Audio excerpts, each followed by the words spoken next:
കാരണം യഥാർത്ഥ വർഗീയ സംഘടനയെ കൂടെ നിർത്തുകയും മതേതരത്വം പറഞ്ഞ് ഞങ്ങളെക്കൊണ്ടുള്ളവരെ വർഗീയവാദിയാക്കി. നിങ്ങളൊന്ന് ആലോചിക്കണം, ഈ രാജ്യത്ത് വെട്ടും കുത്തും ഒന്നുമില്ലാതെ പോകുന്നത് തന്നെ സീതാരാമ പ്രസ്ഥാനത്തിൻ്റെ വളർച്ചയും ഉയർച്ചയും അവരുടെ പ്രവർത്തനം കൊണ്ടാണ്.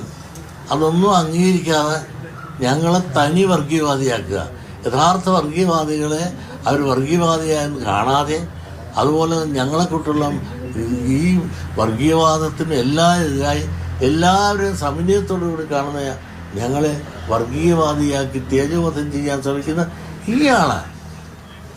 അയാൾ പറയുമ്പോൾ അയാൾക്കെതിരെ ഞങ്ങൾ പറയും. UDF-നെതിരെ അല്ല, VD സതീശനെതിരെ മാത്രമാണ്. UDF ഞങ്ങൾ ആരും എതിരല്ല, കോൺഗ്രസ് ഞാനും എതിരല്ല. കോൺഗ്രസ് ഇന്ത്യക്ക് സ്വാതന്ത്ര്യം നേടുന്ന വലിയൊരു പ്രസ്ഥാനമാണ്. കേരളത്തെ സംബന്ധിച്ചിടത്തോളം അവർക്ക് പ്രസക്തി ഇല്ലാതെ പോയത് ഞാനല്ല കാരണക്കാരൻ. അവർ ആൾ ഇന്ത്യ ബേസിൽ തന്നെ പ്രസക്തി കുറഞ്ഞില്ലേ? 6 പേരുണ്ടായിരുന്നു, അവർ പോലും പോയില്ലേ. ഇപ്പോൾ കേരളത്തിൽ തന്നെ നിങ്ങൾക്ക് ആലോചിച്ച് നോക്കുക. മുസ്ലിം ലീഗ് പറയുന്ന അനുസരിച്ച് ചാടിക്കളിക്കട കുഞ്ഞിരാമ എന്ന് പറയുമ്പോൾ ചാടിക്കളിക്കുന്ന ഒരു പ്രസ്ഥാനമായി അധപ്പതിക്കേണ്ട ഒരു ഗതികേട് വന്നില്ലേ കോൺഗ്രസിനകത്ത്?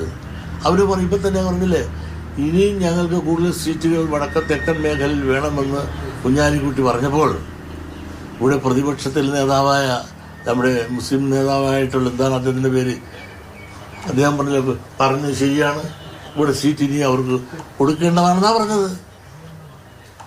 അപ്പോൾ വന്ന് അവർ പറയുന്നതിനെല്ലാം ശരി വെച്ചല്ലേ പറയണത്. ചെന്നിത്തലടക്കമുള്ള നേതാക്കളുമായിട്ട് നല്ല സൗഹൃദം ഇപ്പോഴും ഉണ്ടോ?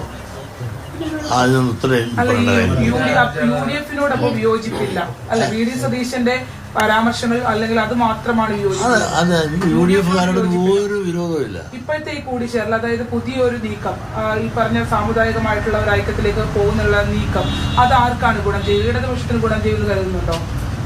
അത് ആർക്ക് ഗുണം ചെയ്യും ആർക്ക് ദോഷം ചെയ്യും എന്നുള്ളതിനെ പറ്റി എനിക്ക് പറയാനിപ്പോൾ സാധിക്കില്ല. ഞങ്ങളിങ്ങനൊരു സംവാദം നടത്തി കഴിഞ്ഞല്ലേ ഉള്ളൂ.